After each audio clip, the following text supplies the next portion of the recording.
My name's Ryan. I'm 27, and last week my parents sat me down at the kitchen table and casually told me they'd reallocated the $250,000 I'd spent the last 9 years saving for a house. My dad even laughed, actually laughed, when he said, "Thanks for funding your brother's future." And in that moment, I just smiled. I didn't argue. I didn't yell. Because the truth is, they had no idea they'd just stepped right into the trap I'd been setting for months. But before I get ahead of myself, let me back up. I grew up the middle child of three. My older brother, Evan, has always been the golden boy.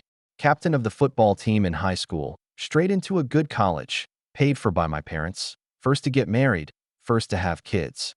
My younger sister, Chloe, was the baby of the family, the one who could do no wrong. And me? I was the quiet one, the one who worked part-time jobs, kept to myself, and didn't really cause trouble. I think my parents got used to the idea that I was fine and didn't need much. After college, I got a decent job in IT and moved back into my old room for a while. It wasn't glamorous, but it let me save aggressively.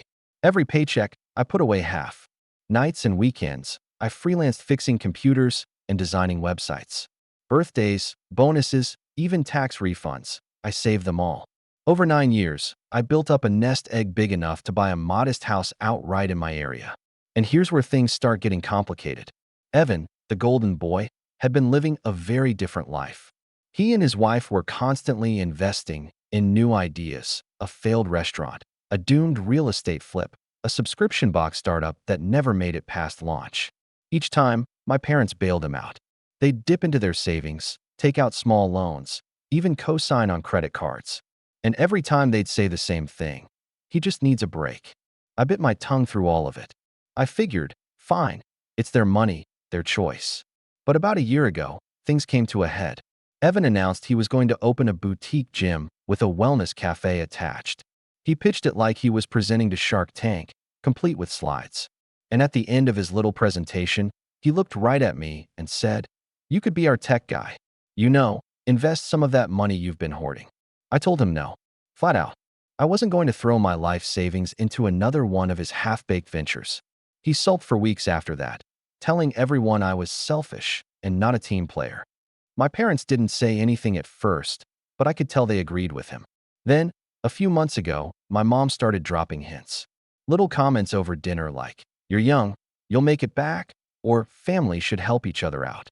At first, I ignored it. But then it turned into longer conversations where she'd tell me how stressed Evan was, how much this business meant to him, how this could finally be the thing that works. I kept saying no. And then, 3 weeks ago, I logged into my bank account and felt my stomach drop. The money was gone. Every last cent of the $250,000 I had saved was transferred out.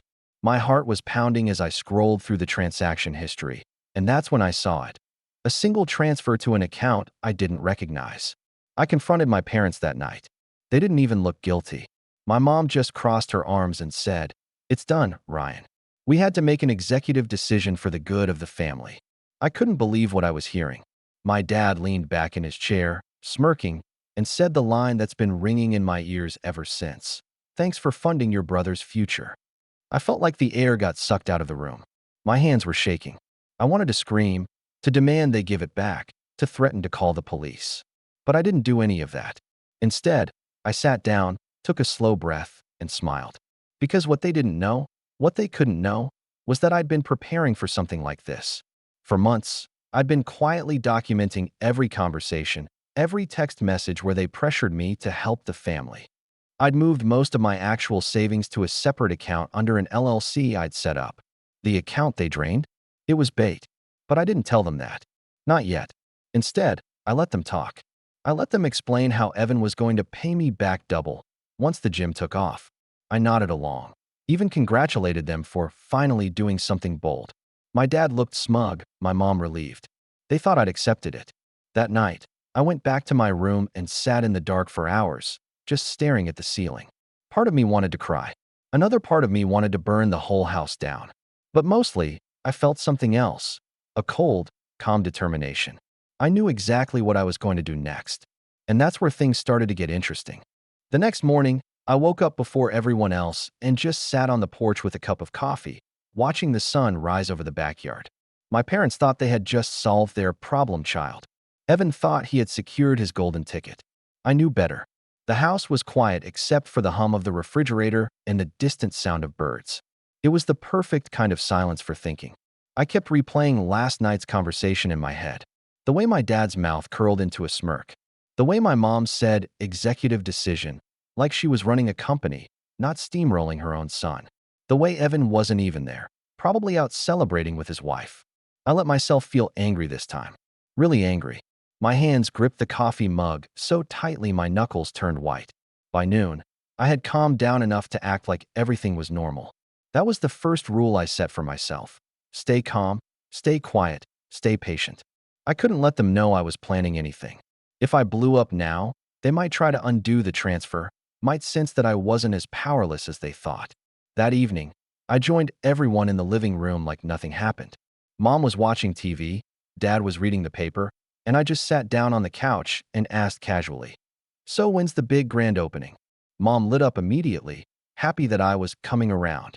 She started telling me about Evan's plans, how they'd found a perfect building to lease, how they were already ordering equipment. I nodded along, even asked questions, playing the part of the supportive brother.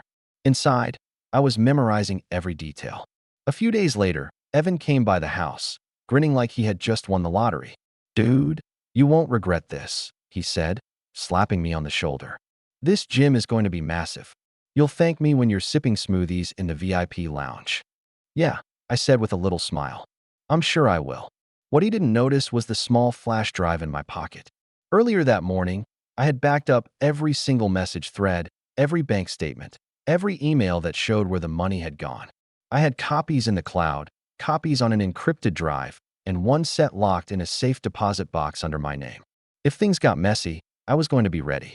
At night, when everyone was asleep, I sat at my laptop building out the next phase of my plan. Step 1 was making sure they couldn't claim ignorance later. I drafted an email to my parents and Evan, laying out in polite, formal language that I understood my contribution to the gym project was involuntary, but that I expected transparent financial reporting as a silent investor. I even signed it with my LLC name to make it look more official. Mom replied the next morning with a single line, "Of course, honey. We'll keep you updated." Perfect. That was exactly what I needed. Written confirmation that they knew what they had done. For the next few weeks, I kept my head down and acted like nothing was wrong. I went to work, kept saving my real money, and on weekends, I even stopped by the gym location under the guise of checking on my investment. Evan loved showing me around. He'd gesture at the half-painted walls and the rows of unopened equipment and talk about how they were making history. But the cracks were already starting to show. One afternoon, I overheard Evan and his wife arguing in the parking lot. She was worried about the budget, about how much debt they were racking up, about the fact that membership pre-sales were lower than expected. Evan brushed it off, saying, "Ryan will cover us if we go over. He owes me." I stood there behind a column, listening, my jaw tight. That sentence, "he owes me," lit something in my chest. It was one thing for my parents to think of my savings as a family resource, but hearing my brother say I owed him after everything I'd done to stay independent, that was the moment I knew there was no going back. That night, I didn't just plan. I started pulling strings. I reached out to a friend of mine from college, Derek, who happened to work in commercial real estate. I asked him to quietly look into the lease agreement Evan had signed. A few days later, he called me back with some very interesting information. The lease was under my parents' names as guarantors, not Evan's. Meaning if the gym defaulted, my parents would be the ones financially responsible. That little detail gave me leverage I hadn't even realized I had. Over the next week, I started collecting everything I might need for the moment I decided to strike. Copies of receipts, pictures of the unfinished gym, voice memos of conversations where Evan bragged about how he secured my money. Each piece felt like adding a brick to the foundation of something big, something inevitable. Meanwhile, my parents kept acting like nothing was wrong. They'd ask me if I was excited, if I wanted to come to the soft launch, if I wanted to invite friends. I'd just smile and say, "Yeah, maybe." Inside, the pressure was building. The night before the soft opening, Evan invited the whole family to the gym for a special preview. I stood in the middle of the half-finished space, looking at the shiny new equipment, the expensive lighting fixtures, the logo stenciled on the wall. Everyone was laughing, drinking champagne, talking about how this was the start of a new era. I just stood there quietly, holding my glass, feeling this strange mix of satisfaction and anticipation. Because tomorrow was the day everything started. The morning of the soft opening, I woke up earlier than usual and just sat on the edge of my bed staring at my phone. Weeks of patience, fake smiles, and silent planning had brought me here. My parents thought today was going to be a celebration. Evan thought it was the first day of the rest of his life. None of them realized that today was the day I started turning the screws. I put on a casual button-down and jeans, just enough to look like I cared, and drove over to the gym. The parking lot was already busy with early guests, friends, and family taking pictures outside the front door. Inside, Evan was in full showman mode, shaking hands and giving little speeches about how this was just the beginning.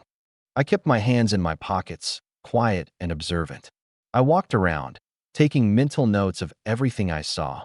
The piles of unused boxes in the storage room, the unfinished flooring in the back hallway, the staff-only area where I knew Evan was keeping equipment receipts and membership forms. At one point, Mom pulled me aside. "Doesn't it feel good to see what your money is building?" she said, smiling at me like this was some touching family moment. I met her eyes and smiled back, not the fake smile I'd been practicing, but something sharper. "Yeah," I said, keeping my voice even. "It feels really good to see exactly where every dollar went." If she noticed the edge in my tone, she didn't say anything. Evan called everyone together near the front desk and started making a little speech about the dream finally coming true. People clapped, raised their champagne glasses, and someone started playing upbeat music from a Bluetooth speaker. It was the perfect distraction for me to slip away unnoticed into the office. I closed the door behind me and exhaled slowly. My heart was beating hard, but my hands were steady as I pulled the flash drive from my pocket and slid it into the computer. Within minutes, I had copied every file I needed. The membership contracts, the vendor invoices, the payment schedules. All the evidence I would need to prove how much of my money had actually been spent and how much debt they had quietly taken on. Before I left, I took a picture of the whiteboard in the corner. Scrawled in big letters was a list of overdue bills and a note. "Need more cash by 15th. That photo would come in handy later. When I stepped back out into the main area, no one had noticed I was gone. Evan was leading a tour of the weight room, bragging about the imported equipment. I just rejoined the group, nodding along as if nothing had happened. That night, I sent a polite but formal email to Evan and my parents. "Thank you for the preview today. As your silent investor, I'd like to request a full copy of the business plan, a monthly financial report, and a signed acknowledgement of my ownership percentage in the venture. Please provide this by the end of the week." It wasn't a demand, not yet. It was a test, a way to see how they would respond. The reply came faster than I expected. Evan sent a short, annoyed message. "Ryan, this isn't Shark Tank. You don't get to make demands just because you put money in. Chill out." My mom followed up with a longer, more measured response, trying to smooth things over. "Sweetheart, we know you're nervous, but this is family.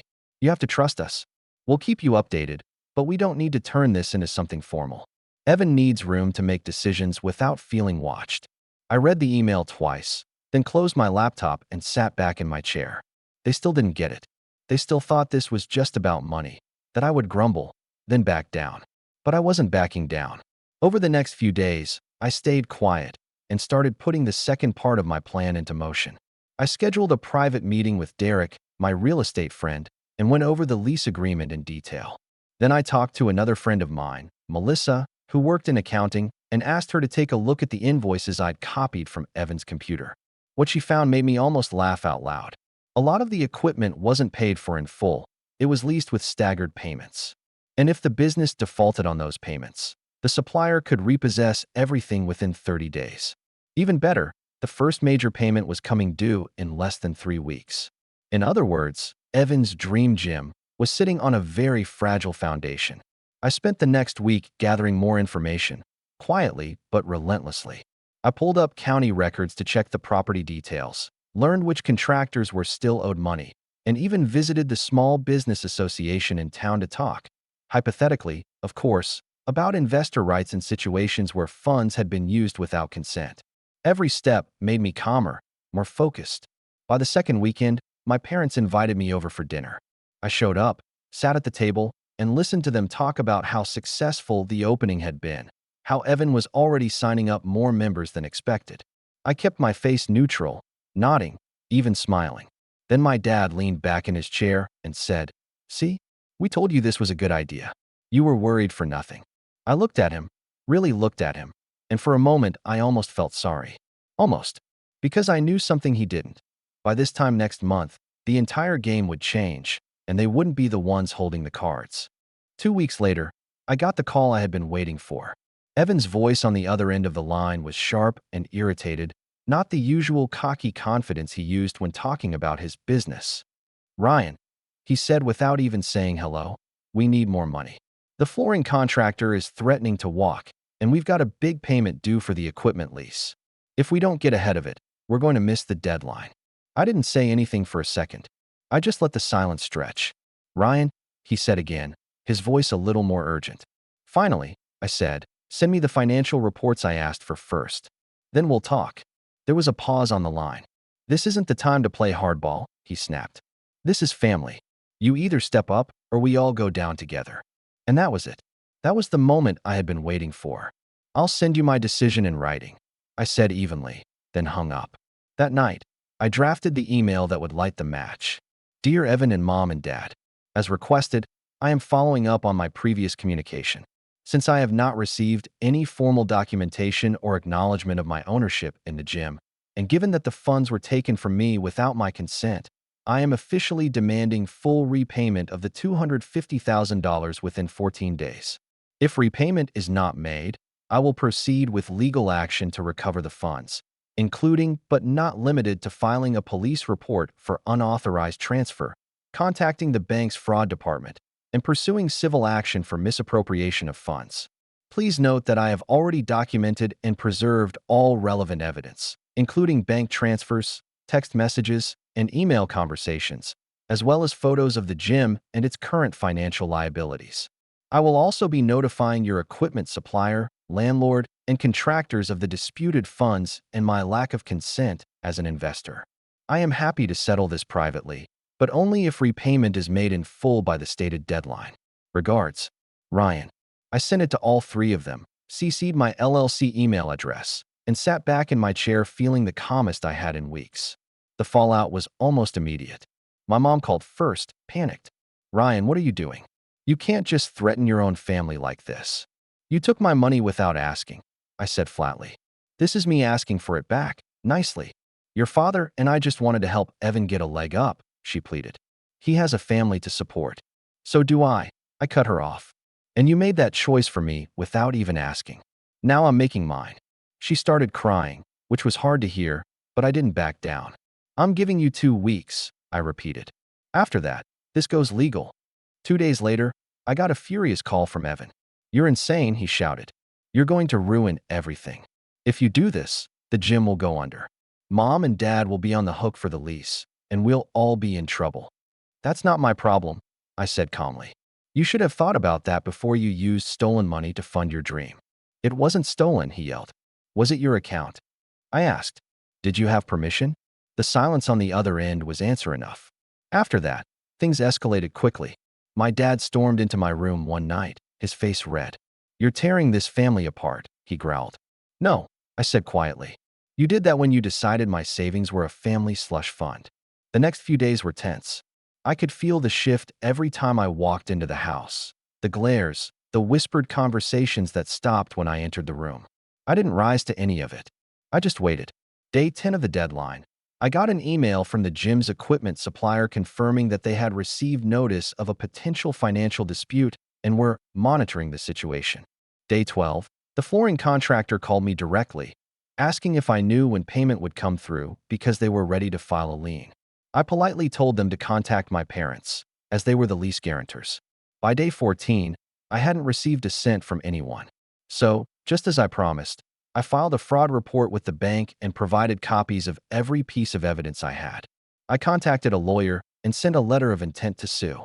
And I CC'd Evan, my parents, and, at my lawyer's suggestion, the landlord and major suppliers. That's when the real implosion began.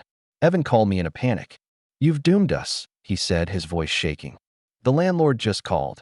If we miss another payment, they're terminating the lease. We've already sunk too much into this place to back out now." "Then pay me back," I said simply. "We don't have the money," he snapped. "That sounds like a you problem," I said, then hung up. 2 days later, the gym was closed temporarily. Within a week, the equipment supplier came in and repossessed half the machines. The flooring contractor filed a lien, and the landlord locked the doors for non-payment. And my parents? They were suddenly very quiet around me. One night, Dad finally knocked on my door. He didn't look angry this time, just tired. "We can't pay you back," he admitted. We lost most of it already." "I know," I said, sliding a piece of paper across the desk. "That's why I'm giving you this." He frowned, picking it up. It was a notarized agreement. They would sign over their share of the family vacation property, a cabin they had always promised to pass down to us kids, to me exclusively, in lieu of repayment. If they didn't sign, I would proceed with the lawsuit. For a long moment, Dad just stared at the paper. Then he signed it. When the ink was dry, I stood up and looked him in the eye. "You taught me a lot," I said quietly. "Mostly what not to do." The next weekend, I drove out to the cabin alone. The lake was calm, the air cool and quiet. I stood on the porch with a cup of coffee, looking out over the water, feeling something I hadn't felt in months: peace. Evan's gym never reopened.